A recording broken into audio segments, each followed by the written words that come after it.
What you doing? I'm the AC, and this is Otaku News Weekly Recap. Now I'm going to jump right into my favorite news of the week. Right from the top, Junji Ito is getting another anime.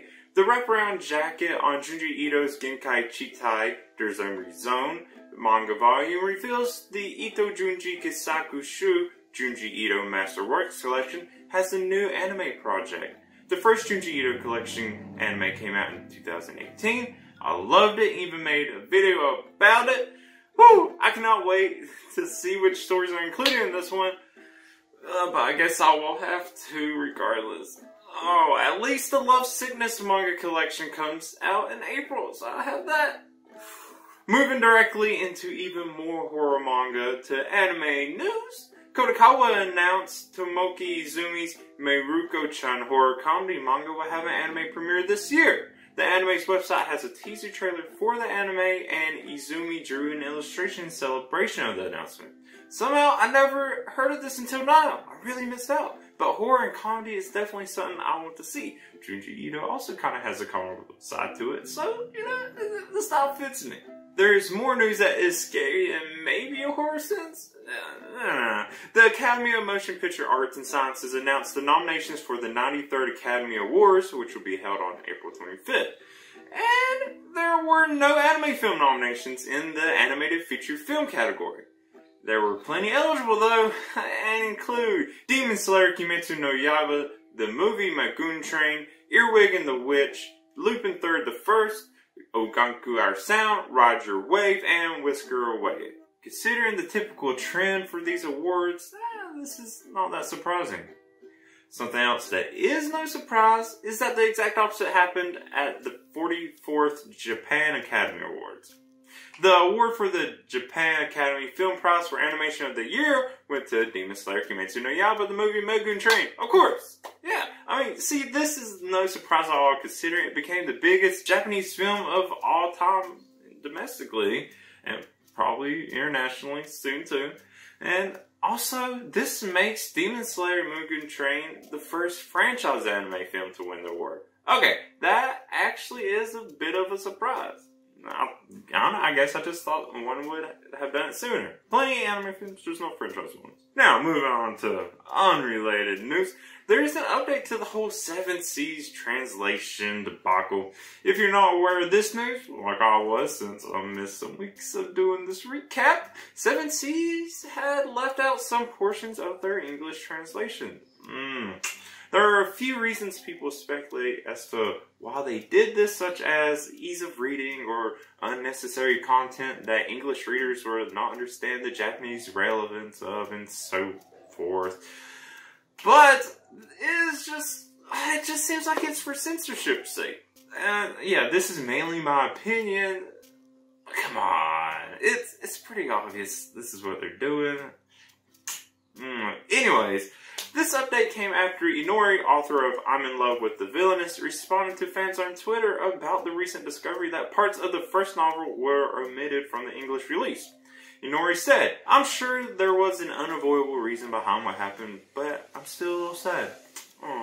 So, the statement from 7 Seas thanks them for bringing it to their attention and puts the blame on the editorial process. Yeah, okay. However, this process will change and all ebooks will be fixed as well as all future printings of paperbacks.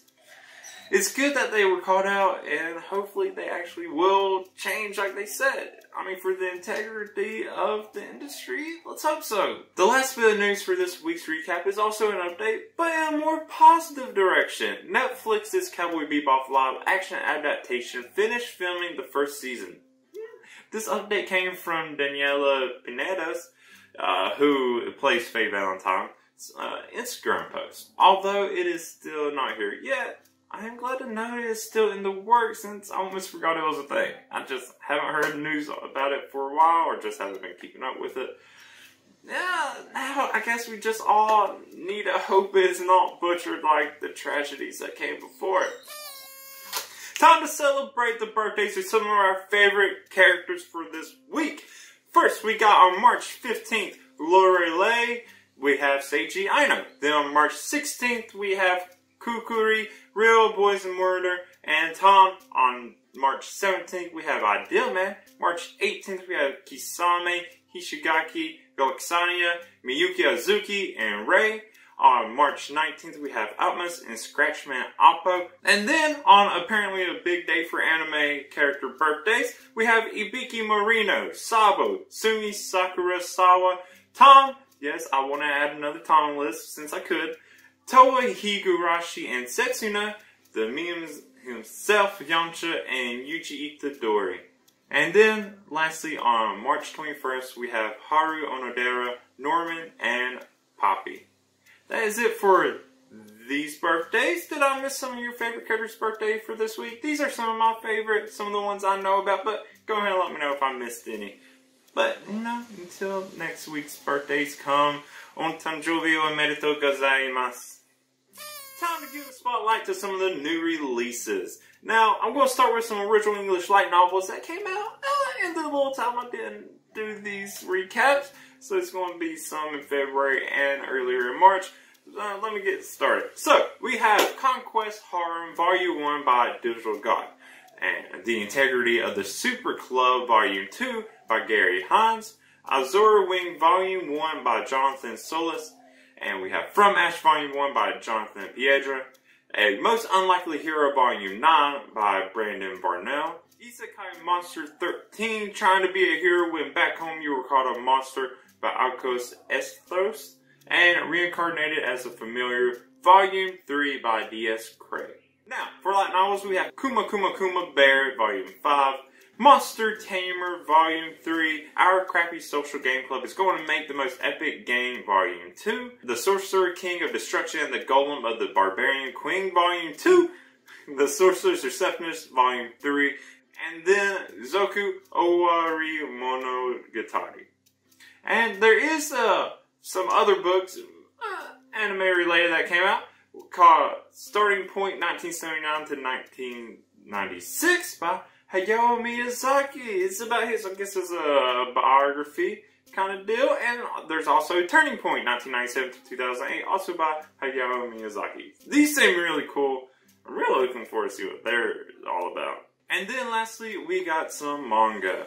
20th Century Boys The Perfect Edition Volume 11, Beast Stars Volume 11, Beast Complex Volume 1, Hell's Paradise, Jigo Kuraku Volume 7, Maison Ikoku Collector's Edition Volume 3, No Guns Life Volume 9, Ruby the Official Manga Volume 2, A Girl and Her Guard Dog Volume 2, Blood on the Tracks Volume 5, Blue Lock Volume 1, GE Good Ending Volume 15, I'm Standing on a Million Lives Volume 9, My Little Pony the Manga, A Day in the Life of Equestria Volume 3, Show Me Simple, I Was Adopted by an Elite All-Girl School as a Simple Colonel Volume 14, That Time I Got Reincarnated as a Slime Trinity in Tempest Volume 3, We're New at This Volume 4, and then lastly, Will It Be the World or Her Volume 3. That is it for this Otaku News Weekly Recap. Let me know what you thought. What other news was there that I may have missed? I'm trying to cut it down a little bit, cover what was most, important to me, the things I care about the most. So I cut a bunch of stuff out, trying to hit some really main topics. Go ahead and let me know, though, if I missed some news that you found particularly interesting, or if you enjoy the same kind of news I do. Let me know what kind of birthdays you like, if you're going to check out any of these new releases. But also be sure to stay in tune for all the other weekly recaps. I'm hoping we're going to actually do weekly as they all come out. And if you want to follow more of me, you can go find me on all kinds of social medias. If you want to see all my sources and the links to all these new releases, you can find it on my website's blog. And, if you like this, go ahead and give it a like. And if you want to, have an easier way to follow this, go ahead and subscribe. It does a lot, really. But, until next time, I am the AC. Thank you, and bye.